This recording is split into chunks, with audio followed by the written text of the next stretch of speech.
Saba's stories.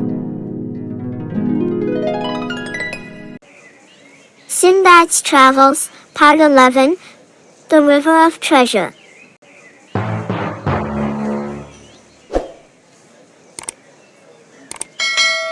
In the previous episodes, we saw that Sinbad made very dangerous and strange trips to distant lands and gained many experiences from each trip.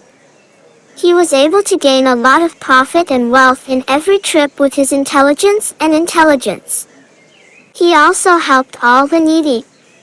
Because of his good heart, he was always blessed with goodness and God was always his helper. He lived with his family and friends for a long time. They spent hours together and told each other stories about their travels. Sinbad enjoyed hearing the memories of their travels and entertained them well. He decided to travel again.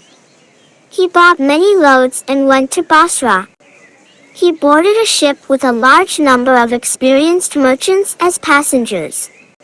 The ship started its journey on the sea and they were going from one city to another. They stayed in each city for a while and bought and sold. They made a lot of profit from the trade. One day, when they were at sea, the captain worriedly said, "God, help us." Sinbad asked him, "What happened?" The captain said, "We have lost our way. We reached an unknown sea. I had never been to this part of the sea before. Now I don't know which way we should move and which direction we should go.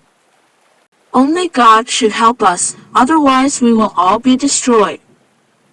They looked anxiously at the sea. The captain was talking to other sailors. At the same time, a storm arose. The ship was going this way and that on the big waves of the sea. The ship hit a mountain near it and broke apart.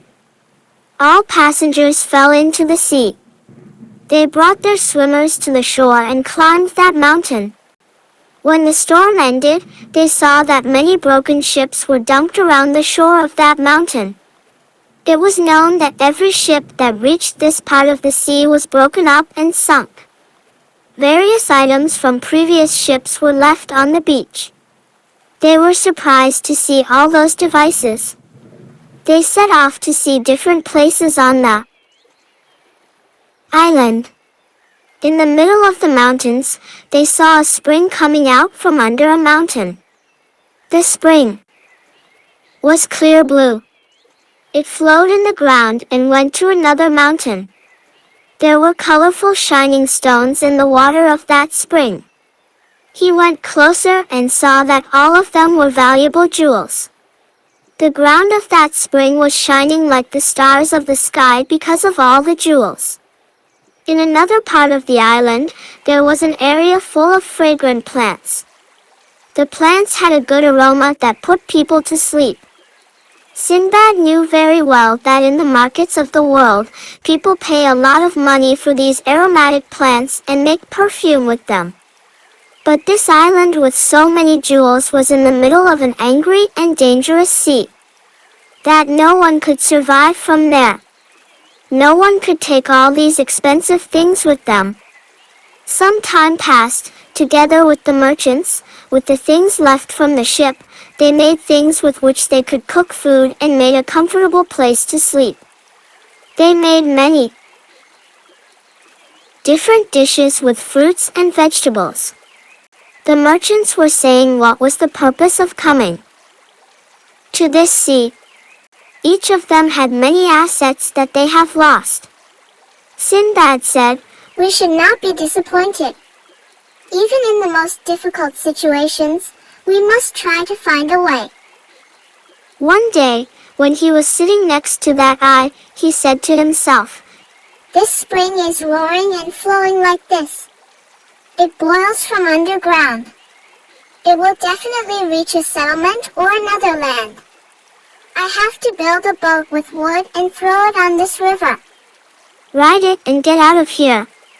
When he returned to his friends, he told them this thought. They did not accept and said, "This is not right and you will surely lose your life." It is better to stay here with us. We cook and eat food. We have been living happily in this area for many years. But Sinbad said, but I want to leave here. Therefore, he went to the beach and made a simple boat for himself with wooden planks, ropes and other items that were on the beach. Then he took it to the roaring spring and filled the boat with precious stones. Sinbad's friends prepared some food for him to eat on the way. He launched the boat and got on it, not knowing what was waiting for him on the other side of the river. He floated on the river. The river went under the mountain. Under the mountain there were narrow and dark corridors where the boat could hardly move. The corners of the boat hit the walls of the corridor. Sinbad's head would also get stuck around the corridors. He would bend his head and row the boat through the corridors. Some parts of the corridor were narrower and some parts were wider. The boat was moving forward and moving forward. Sinbad, who was quite tired, fell asleep. When he woke up, he saw that he had come out of the corridor and was in a green and bright land. Strange people gathered around him and tied his boat to a tree. When Sinbad opened his eyes, they went closer and looked at him with surprise. They spoke a language that Sinbad could not understand. At first, Sinbad thought he was dreaming. But then he realized that he was not sleeping. Sinbad said, Calmly, I don't know what you are saying. I don't understand what you are saying. Among them was an old man who came forward and said, Who are you? Where did you come from? We are farmers and we irrigate our fields with the water of this spring. It is the first time that we see a person riding a boat on this river. Sinbad said, I will explain everything to you. Just bring me some food first. I have come a long way and I am very tired and weak. The old man turned to the others and said, Bring him food. They also brought some simple and delicious food for Sinbad. After eating and resting for a while, he felt better. He thanked God. After eating and resting a little, he told the old man the stories that had happened to him. The old man listened carefully and explained them to others. After Sinbad finished speaking, the people of that land said, We must take you to our king so that you can tell your story to our king. Sinbad went with them and went to the king's palace. Sinbad told the story to the king and he was very surprised. The king turned to Sinbad and said, You can stay in this palace and with us as long as you want. Live the experiences you have can help us. Sinbad thanked the king and gave him some of the jewels and fragrant wood he had in the boat. Then he asked him to send a ship and save his friends. The king agreed. Sinbad lived well next to the king. They had given everything to Sinbad. Sinbad also guided them in various tasks and taught them how to make things they did not know. One day in the market, he heard that people from Baghdad had come to that land. Sinbad asked the king for permission to return to Baghdad with them. The king gave him valuable gifts. The king said, You know how much I would like you to stay in the palace. But if you miss visiting your homeland and friends, go. Then he gave him a lot of valuable gifts. Sinbad also thanked him for all his kindness, and along with those merchants boarded the ship. They started their journey. They went from one city to another and traded.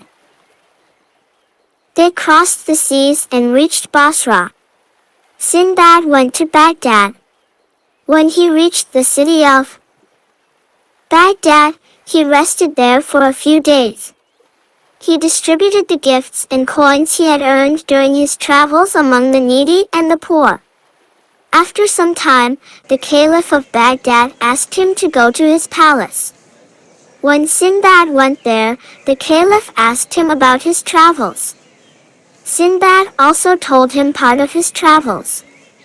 The king of Baghdad ordered a writer to go to Sinbad's house every day and write down all the events that happened to him in a book. The king ordered to keep that book in the court treasury, so that its lessons will be a lesson for future people. Sinbad also thanked the king and returned to his home. After that, Sinbad had a good and happy time, and every day he talked and walked around the city with his friends and relatives.